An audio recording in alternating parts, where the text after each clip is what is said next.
In today's video, we'll be going through the 2011 sci-fi thriller movie, Limitless. Spoilers ahead, watch out. Make sure to subscribe to our channel, and press the bell icon so we'll bring you more interesting recaps like these. Eddie Mora is an aspiring writer living in New York.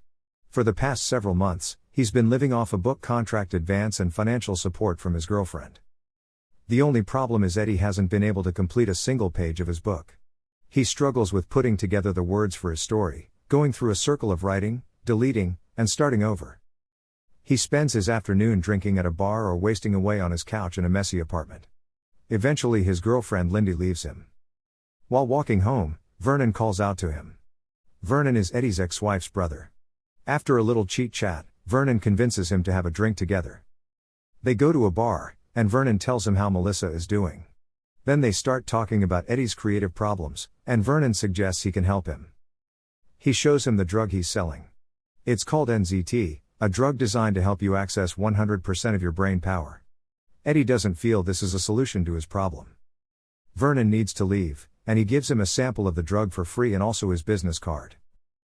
On his way home, Eddie contemplates on his life, thinking he's hit rock bottom. Then he goes ahead to take the NZT. He runs into his landlord's wife, Valerie, who hates him. She shouts on Eddie, but he had lost focus on what the lady is saying as the NZT is taking effect. He feels dizzy and the drug's effect finally hits. He sees the lady's bag and in it a book about law. Eddie deducts that the lady dislikes him, but something else must be bordering her. He asks about law school, and Valerie is surprised Eddie knows she's studying law.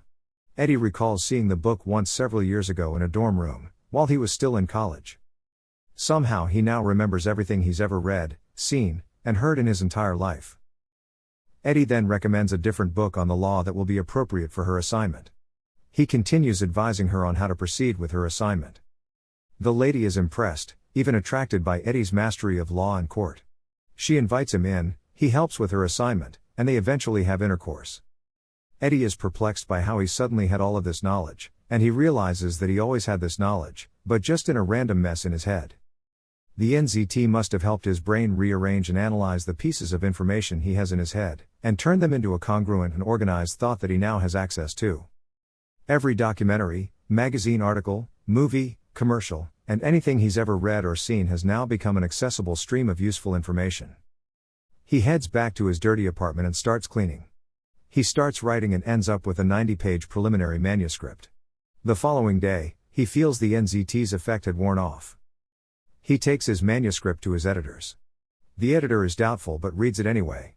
Eddie reaches home and receives a voice message from his editor praising him.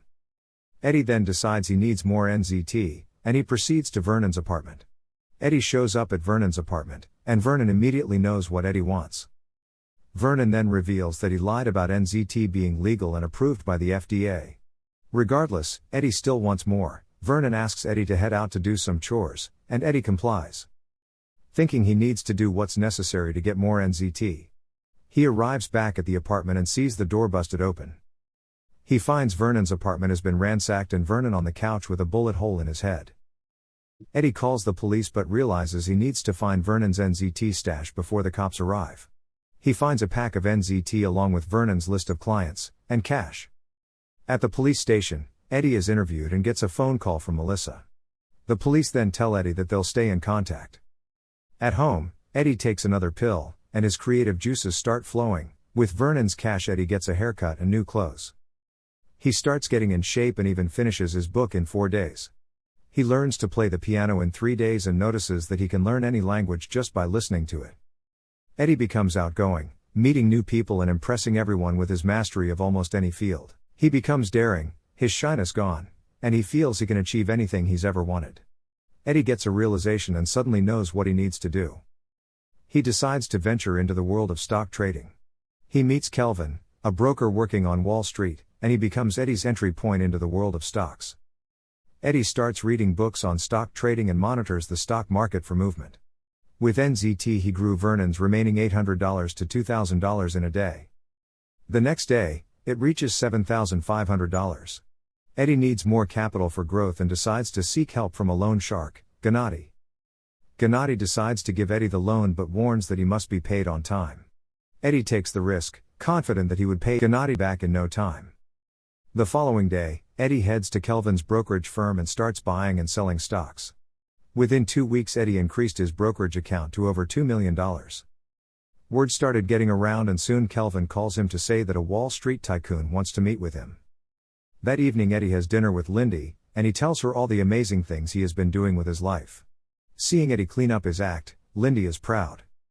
Eddie tells her he just got a sudden wake-up call and decided to get his life together. After dinner, they head back to Lindy's apartment and make love. Over the next couple of days, the couple rediscovers their love, and soon Lindy tells Eddie that she wants to be together with him again. As they talk about restarting their relationship, Eddie spots a man eyeing them from a distance. Later that night, Lindy is in bed asking him to join her, but Eddie stumbles and is transported to the hallway in an instant.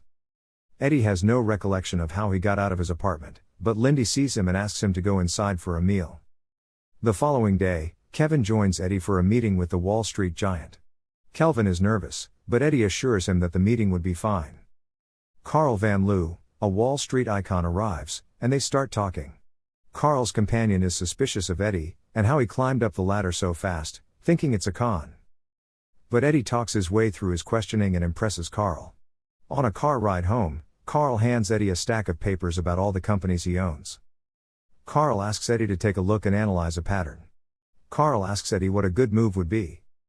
Eddie takes a look and realizes that Carl must be planning a massive merger with a competing company. Carl is impressed even further, noticing how nobody could have figured that out in such a short amount of time. Carl gives Eddie a chance to restructure the deals between the two companies and asks Eddie to meet him the following day. He went out walking. Still, he finds himself having episodes of unconsciousness, finding himself in different parts of the city and having no recollection as to how he got there.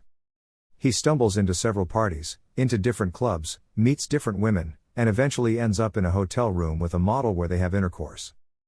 Eddie is unaware the strange man he had seen earlier is following him. After leaving the hotel, Eddie heads to the subway, where he runs into a group of thugs and gets into a fight.